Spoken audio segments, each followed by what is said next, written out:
When we tell the story of the Eastern Cape and the Xhosa people, the Bushmen or San are often portrayed only as spectators or victims. But history carries another voice, one that shows Bushmen playing an active and decisive role in the birth of the Xhosa Kingdom as we know it today. Our history begins more than a millennium into the existence of the Xhosa Kingdom, when it was still ruled by the royal line of Amagcirha. King Cirha reigned with his brother Xhosa, but there was another prince, Chawe, younger, less favored, and far from being heir to the throne.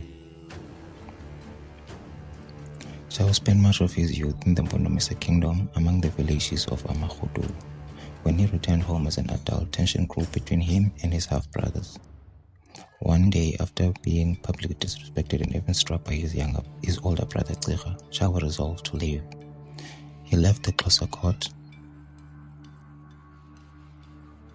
He journeyed back to his mother's people, the Amampondomise, and there he sought to challenge his brothers for the throne.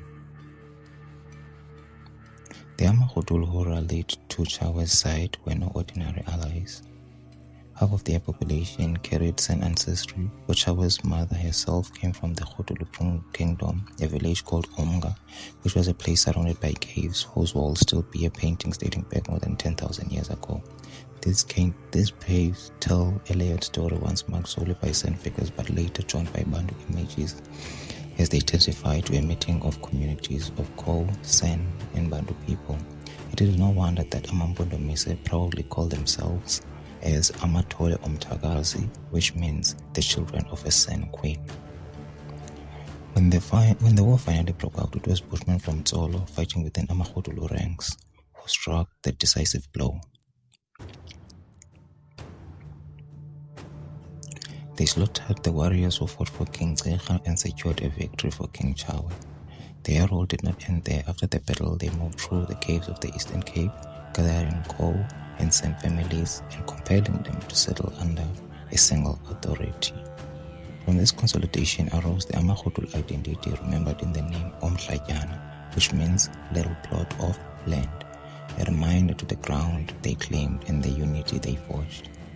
Thus, the Bushmen were not only passive bystanders in the founding of the Xhosa Kingdom.